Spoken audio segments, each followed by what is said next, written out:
Promotions with Henry Holmes Productions and your undisputed, undefeated king of beers, Budweiser. This Bud's for you. Present 12 rounds of boxing for the linear heavyweight championship of the world. Sanctioned by the New Jersey State Athletic Control Board, Boxing Commissioner Larry Hazard Sr., Chairman Jerry Gormley, Board members Gary Shaw and Stephen Katz, Deputy Commissioner John Greco, physicians at ringside, Dr. Kenneth Remsen, Dr. Stephen Oxler, Dr. Dominic Coletta Jr., and Dr. Louis Sabatini. Timekeeper at the bell, Roosevelt Gilbert. Counting for the knockdown seconds, alternate referee Tony Orlando. The three judges scoring this bout on a 10-point must system will be Kelvin Claxton, Lawrence Layton, and Steve Weisfeld. And when the bell rings, your referee in charge of the action, Eddie Cotton. And now, ladies and gentlemen, for the thousands in attendance and the millions watching around the world, from Donald J. Trump's Taj Mahal Casino Resort of Atlantic City, New Jersey, let's get ready to rumble!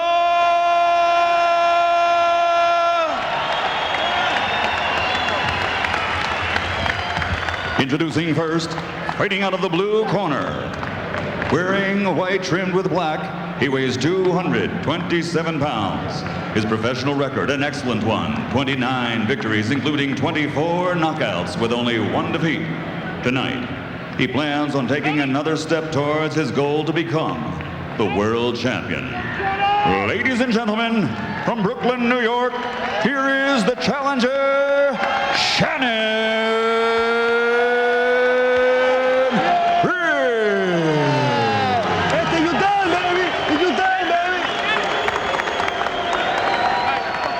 And his opponent across the ring, fighting out of the red corner, wearing white trimmed with blue and weighing 260 pounds. This 1968 Olympic gold medalist has a professional record of 76 victories, including 68 by knockout, and he has 4 defeats. Now, he steps into the ring for the 81st time, prepared to defend the title he captured by victory in the ring and never lost by defeat in the ring. Tonight, we turn the page to another chapter in the ongoing career of a boxing legend. Ladies and gentlemen, from Marshall, Texas, presenting the 2-time heavyweight champion of the world, Big George Foreman.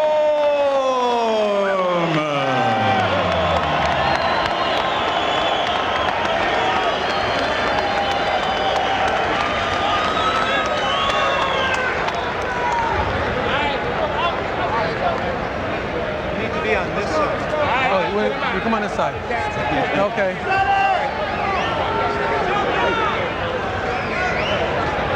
Okay, let's go. Bring him up. Okay. All right, chief seconds. Boxers. Where's your chief seconds, Shannon? All right, boxers. You received your instructions in the dressing room. Obey my commands. Protect yourself at all times. Let's touch gloves. Have a good, clean fight. Let's touch them. George talks more these days about missing his church work, missing his work with his kids program. He's not in the best shape we've seen him in recent years. Does he still have the old want to and the can do? George Foreman is a compelling figure in boxing. This is not a compelling fight. Show ain't. But at least it's changing. In round 6 or 7, Briggs found a formula for limiting Foreman's opportunities, as is evidenced by the fact that CompuBox numbers in round 7 showed Foreman attempting only 21 punches. Here's a hard right hand across the top by Foreman. Briggs shakes his head, but that punch landed. Harold Letterman, how you got it through 7? Jim, I got it 5 rounds to 2, 68-65 George Foreman. I think he hurt him in the 7th round with a couple of punches he landed. Thought he won that also. He certainly lost the 6th round, I'm talking about Foreman, but he just keeps walking him down and wrapping him with the harder shots. I think he's winning the fight. He's winning the 8th round. That much I can tell you. I have it 4 rounds, 2 and 1 even. Stop it. I always manage to find an even round. I was just about to say that, Larry. You know, if they go 1 round, I think you got that 1 round even from the get-go, you know? Even cameo on Larry's card. I'm glad I got it out of the way. Foreman over the top with the right hand. Foreman with a hard left hook. Stop point. George having his biggest round since early in the bout. Yeah, because Briggs is not being offensive now. Briggs is all defenses, and he's letting George be offensive. The best defense is offense. His feet have stopped moving, his hands have stopped moving, and he's letting George hit him. Now Briggs lands a left hook across the top. Great point. The best defense, particularly against a fighter like Foreman, is a good offense. The best defense, period, in my case, I think, is a good offense. Hard right hand. At least that's what my dad taught me.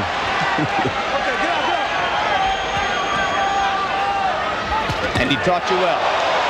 That was the hardest punch of the fight for George. He must sense that Briggs is weakening or that he just doesn't have any more movement.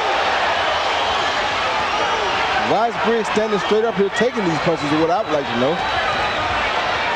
Maybe Briggs expended so much energy in rounds 5 and 6. Yeah, but he can slip the punches. He's in there. Oh, good shot by Briggs. Now, that was smart. Left hook to the body down low. Very smart good shot. Hard right hand across the top for Foreman. Round 8, the biggest crowd pleaser of the bout. You can't let Foreman rally like this because on this rally, he's 48 years old. He may get a 10-8 round here for this big rally. And then you got to knock him out to win the fight now.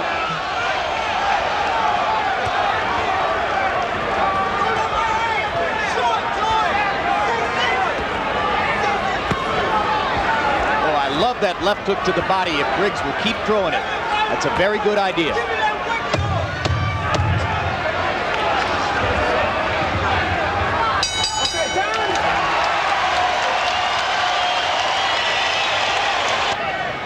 Jabs through round 9. Foreman landing 120 of 177.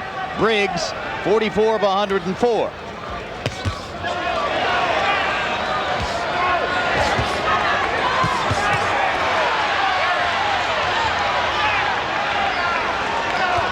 Briggs, once again, starting out the correct way. 10 rounds is as far as Shannon Briggs has ever gone in his career. He got a 10th round TKO over Valdez in his last bout. Briggs lands a right hand across the top. He had a big rally in round 9 of the Valdez fight. Let's see if he's got something saved for rounds 10, 11, and 12 here. Now that goes into the books or into our computers as a jab. That didn't look like any jab I've seen before. Looked more like a straight left hand by a southpaw to me. Larry, among all the heavyweights you've ever covered, whose jab did you like the best? Larry Holmes had a great jab. Ali. Sonny Liston? Liston had a hammer, a really big jab.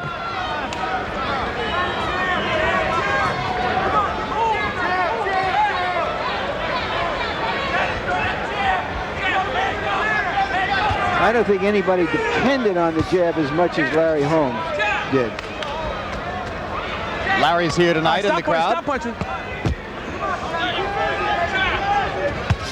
Veritable who's who of boxing tonight. You've heard from Lennox Lewis.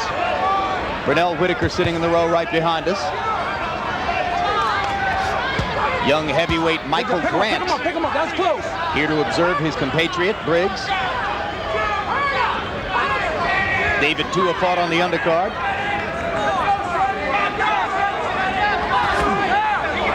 Uh-oh, that body shot might have hurt Briggs. Pick him up. Come on, Stopped Shannon. Briggs in his tracks for the moment, but Shannon resumes throwing punches. If you joined us late, Come on, you David guys, let's get him up, let's get him up. Tua, in his first Watch bout your since hands. his loss to Ike Deabuchi, beat Jeff Lally in a second-round knockout. Totally one-sided affair that Tua dominated with body punching. He knocked Lally down 5 times. Well, the good thing about the young fighters is once you think you got one that's just about to make it, just about to bust onto the scene, you find something tough come out from around the corner and it upsets them, you know?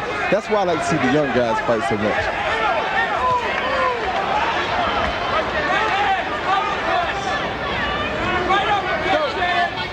Just watch him heads, fellas. That's right. Keep the punches up.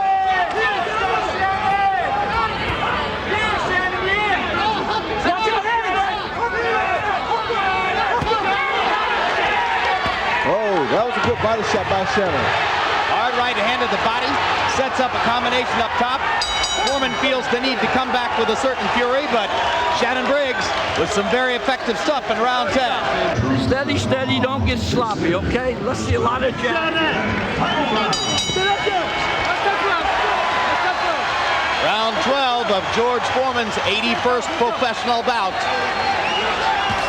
Shannon Briggs, probably behind on the scorecards, probably needs a knockout.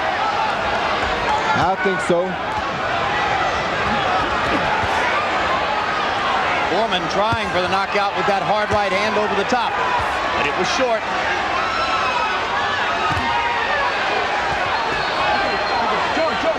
Pick him up. Foreman landing to the body, comes back with a left hook. Jab, jab. Foreman the busier fighter in the first 40 seconds of the last round. All right, let's watch some heads in there.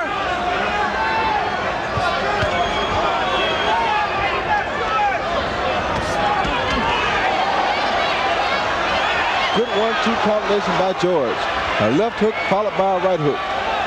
Right now it appears that Briggs is just trying to last the distance, that he has submitted to George's enormous will. Fourth root-going performance in a row for Foreman. If we hear the bell for round 12, hasn't had a knockout since the Moore fight. Maybe he doesn't need knockouts to keep winning at this stage of his career. All right, stop punch. Come on out. As long as he can choose his opponents this carefully. Blood around the edges of Shannon Briggs' nose. Visible evidence of Foreman's 12th round attack. All Foreman now as Briggs backs up. Crowd rises to its feet. Another giant ovation Step back. for the boxing giant. I tell you, Shannon Briggs is really showing some heart here tonight, though. He's fighting. He's not running. He's not being afraid. He's trying.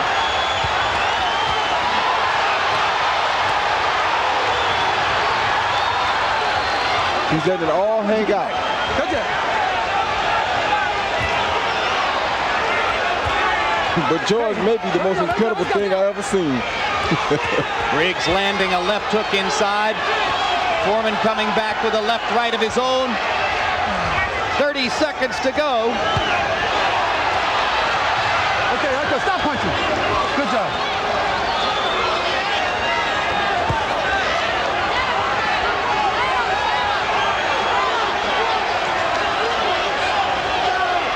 Three judges at ringside, probably holding the fate of Foreman's career in their hands. Hard to imagine that he could rebound in a business sense from a loss at this point, but to our eyes, it appears he's not in danger of that. His courage, Briggs, came too late.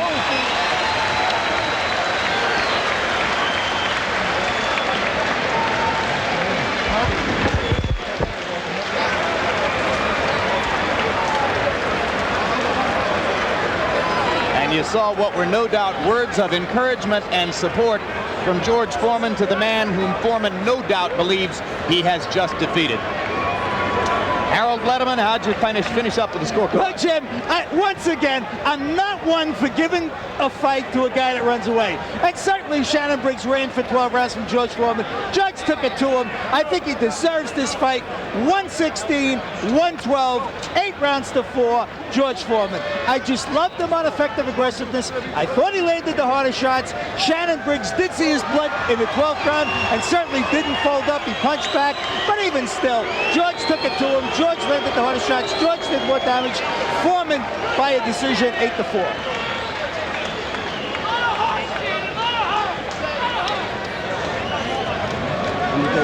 Amazing grace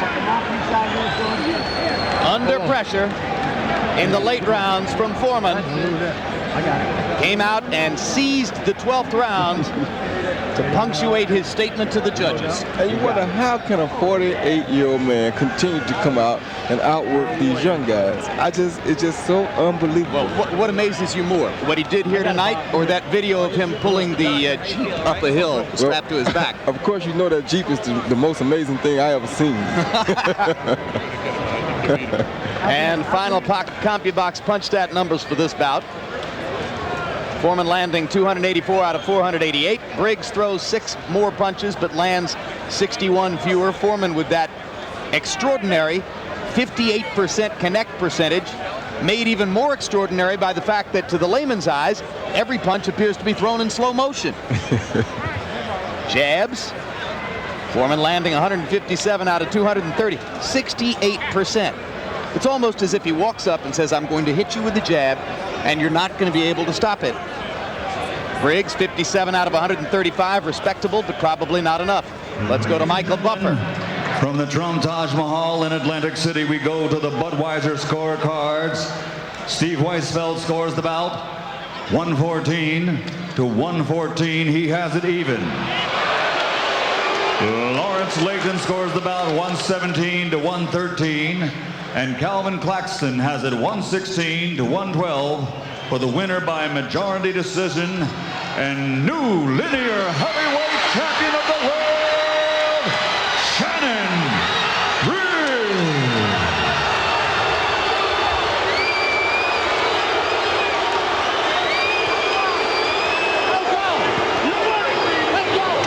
Well, wow. One of those nights, huh? Yeah, that's how boxing goes. That's why it's very unsafe to just go in there and assume that you're going to come out a victor. Not the first time that the 3 judges at ringside had seen a different bout than the one that we watched. 5th loss of George Foreman's career. So Shannon Briggs joins the list of names that begins with Muhammad Ali and includes Jimmy Young, Evander Holyfield, and Tommy Morrison. And Briggs' career is revived in a heartbeat, as long as it took for Michael Buffer to read the scores.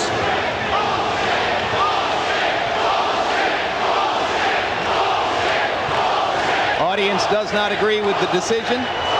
Claxton, 116 to 112 for Briggs.